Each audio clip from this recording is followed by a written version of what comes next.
If you're here, it's probably because you're stressed out that your employer is going to fire you for having a beer 6 years ago on Facebook. Or you're scared that they don't like your choice of shoes that you posted on Twitter and you're about to get axed and kicked out of your role. Today, we're going to be covering all things social media when it comes to your job search and employment. What matters, what doesn't, what to delete, and what to keep. If you found this video or any other video I've literally ever posted helpful, please make sure that you subscribe, you hit that like button, and you leave me a comment down below. It seriously helps my channel grow so much. Don't forget to hit me up on my other socials on Instagram and on TikTok, and check out the Straight Shooter Recruiter podcast. All right, let's get into the good stuff. To quote the iconic internet sensation, ain't nobody got time for that. Recruiters simply do not have time to go through every single one of your social media platforms looking for problems. That is not what we are here to do. What we will typically do is a quick Google search, either in the late stages of your interview process or a little bit earlier on based on how many candidates we're seeing. It doesn't mean that we're doing a full scrape of your Facebook from 2006 onward. What we're most likely doing is a quick Google search of your name. And what are we looking for on Google?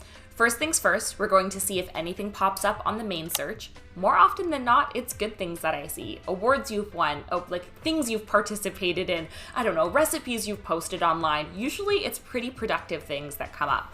And then we're also going to take a look at the Google images.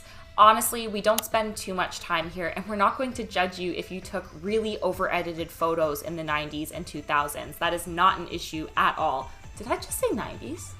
That should be the 2000s. There definitely weren't over-edited photos in the 90s, but you get what I'm saying. We're not going to be judging what you posted if it's a little bit dated or maybe a little bit cringy. That's not what we're looking for. Primarily what recruiters are looking for when we do social media searches is the big question of, does this align to our values? Most recruiters are not going to care if you had a beer or did a keg stand on Facebook in 2010. They're not going to care that you were at a house party. They're not going to care that you made homemade t-shirts for the Drake concert you went to when you were 17.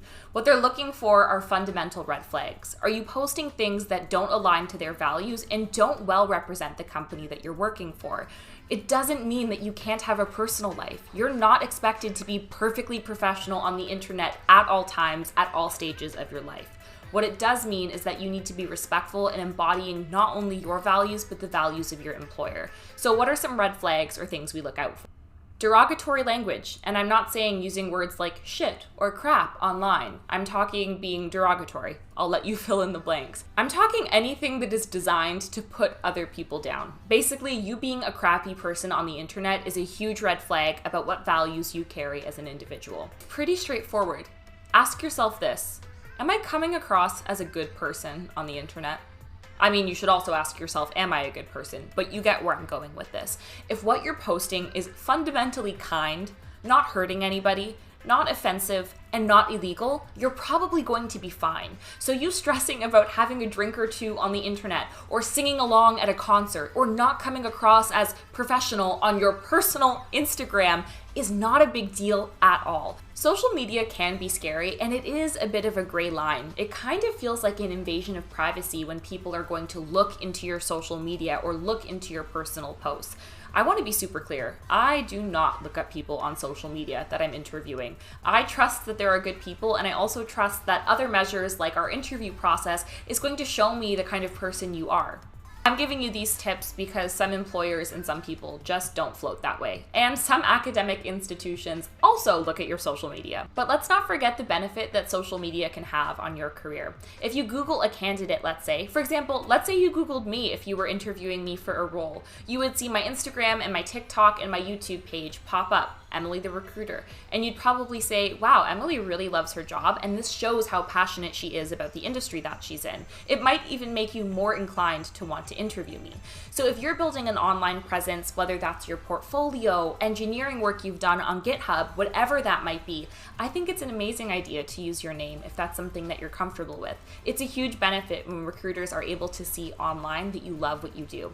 You can also hyperlink those links on your resume, and if you need some more tips on how to update your resume with social media within it, you can check that out over here. I hope today's mini episode really helped clear up any of the anxiety you might have had. I know I seriously had a whole bunch of anxiety when I was applying for jobs, in fear that people would see all of my fan accounts for Beyonce on Twitter and then I wouldn't get a job. Thank you so much for hanging out with me for a little bit. Do not forget to hit that like button. Leave me a little comment. A little comment in the description of the bottom of the video of the everything, please. Wow, that was hard to listen to. Thank you so much for hanging out with me. I will talk to you soon.